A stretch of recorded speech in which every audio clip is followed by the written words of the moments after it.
Disposta la confisca definitiva dei beni della famiglia del collaboratore Lorenzo Cimarosa, cugino di Matteo Messina Denaro. Lo sfogo del figlio. L'intervento del presidente dell'antimafia Morra.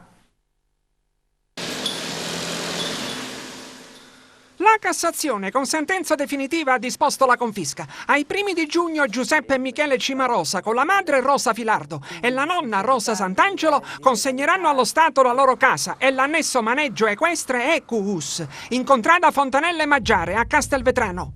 L'immobile è intestato ai due figli del collaboratore di giustizia Lorenzo Cimarosa, cugino di Matteo Messina Denaro, morto a 56 anni per cause naturali, l'8 gennaio del 2017.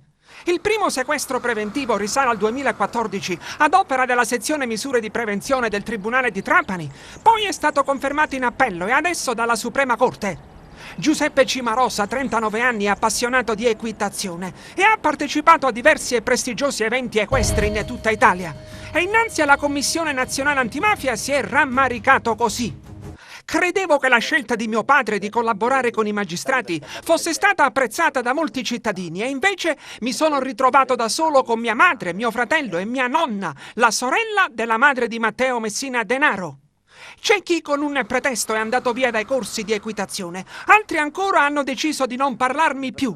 Mio padre con le sue dichiarazioni ha rotto un muro di omertà, la sua collaborazione ha sferrato un colpo durissimo alla famiglia Messina Denaro, ma io ho ricevuto la confisca della casa e del maneggio, che per me sono l'unica bombola d'ossigeno.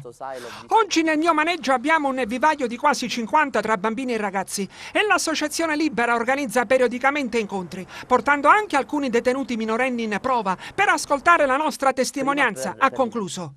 Ecco perché il presidente della Commissione Nazionale Antimafia, Nicola Morra, in tour nella provincia di Trapani, ha appena incontrato Giuseppe Cimarosa e commenta: se adesso lo Stato dovesse insipientemente abbandonare Giuseppe Cimarosa, ma sono sicuro che non avverrà, lo Stato farebbe vincere, magari non in maniera intenzionale, Cosa Nostra. Ci siamo attivati e le istituzioni stanno rispondendo per il momento bene, ma bisogna sempre insistere ed essere prudenti, conclude. Sarebbe stato proprio Giuseppe Cimarosa a convincere il padre Lorenzo, indicato come il cassiere del boss latitante Matteo Messina Denaro, a collaborare con la giustizia. Nel 2017, pochi mesi dopo la morte di Cimarosa, nel cimitero di Castelvetrano la tomba fu danneggiata.